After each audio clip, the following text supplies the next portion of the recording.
Canada study visa अब profile based नहीं रहा है।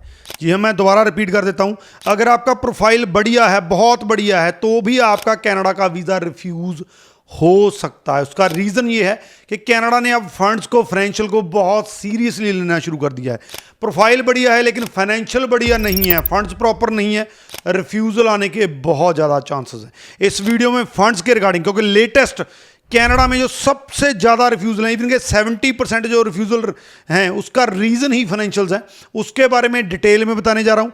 इस वीडियो को ध्यान से देखिएगा। अगर कनाडा का स्टडी वीज़ा लेना है, उन सब के साथ शेयर जरूर कर दीजिएगा जिन्होंने कनाडा स्टडी वीज़ा अप्लाई करना है। अगर फंड्स प्रॉपर नहीं लगाएंगे तो कनाडा का स्टडी वीज़ा का रिफ्यूज़ल पक्का है।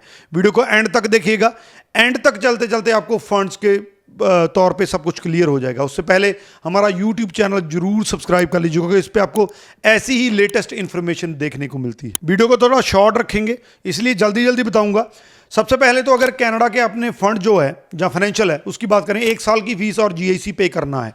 हालांकि SDS जो है वो नवंबर 8 2025 को स्क्रैप कर दिया गया था, लेकिन फिर भी इंडिया एक ऐसी जोन में आता है कनाडा में जिसमें वो कहीं ना कहीं पे स्कूटनी बहुत ज़्यादा करते हैं। तो आपने GIC पे करना ही करना है अगर इंडिया से अप्लाई करने हैं। 1 साल की फीस और GIC पे करना है।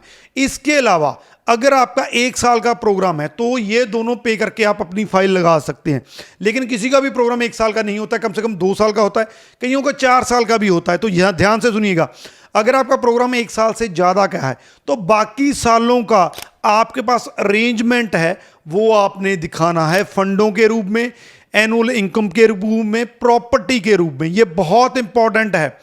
अगर आप नहीं दिखाएंगे तो आपका रिफ्यूज़ल आ सकता है। अब क्या चीज़ें वो हैं जो आप दिखा सकते हैं? इसमें आप सैलरी सेविंग, किसी की सैलरी सेविंग आती है तो वो दिखा सकते हैं। एग्रीकल्चर इनकम दिखा सकते हैं।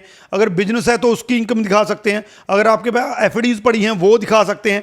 एजुकेशन लोन आपका अगर हुआ है, मान लीजिए 4 साल की स्टडी एजुकेशन लोन हुआ है, तो वो आप दिखा सकते हैं। आपने कोई प्रॉपर्टी सेल की है, उसका पैसा आपके पास आया है तो वो आप दिखा सकते हैं। कोई स्कॉलरशिप आपको मिली है तो वो दिखा सकते हैं।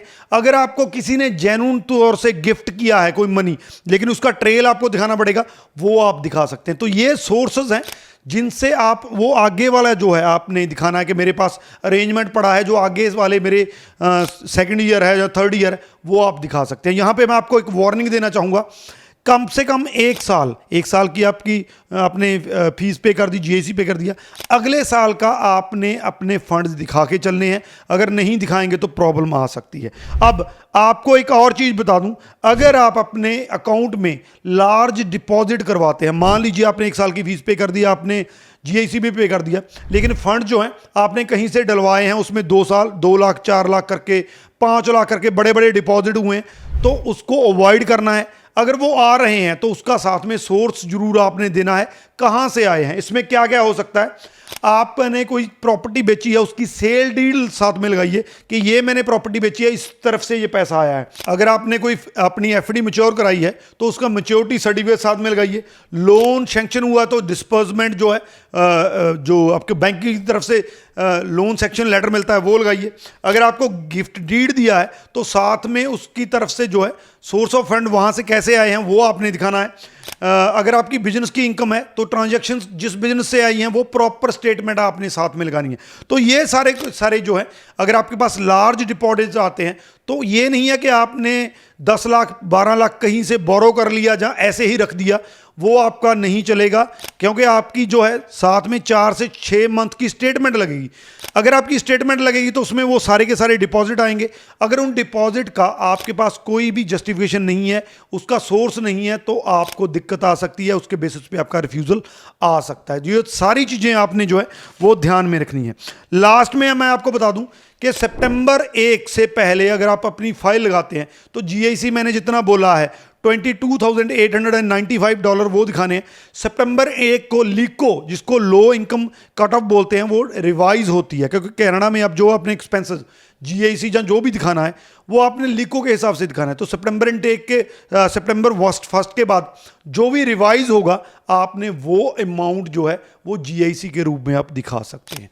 तो ओवरऑल ये फंड्स का जो है हालांकि इसको मैं डिटेल में और भी ले जा सकता था, वीडियो लंबी हो जाती। अगर आपका फिर भी डाउट रह गया, आपको फंड्स का भी समझ में नहीं आया, नंबर हमारे नीचे दिए गए हैं, उस पर कॉन्टैक्ट कर सकते हैं।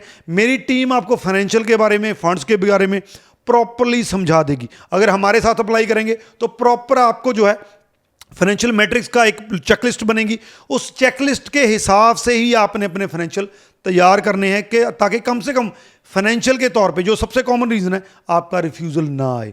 अगर अप्लाई करना है हमारे नंबर नीचे दिए गए। अगर फंड्स के रिगार्डिंग कोई क्वेश्चन है, हेल्प चाहिए तो भी हमें कांटेक्ट कर सकते हैं। बहुत इंपॉर्टेंट वीडियो है, सबके साथ शेयर जरूर कर दीजिए। Thank you so much.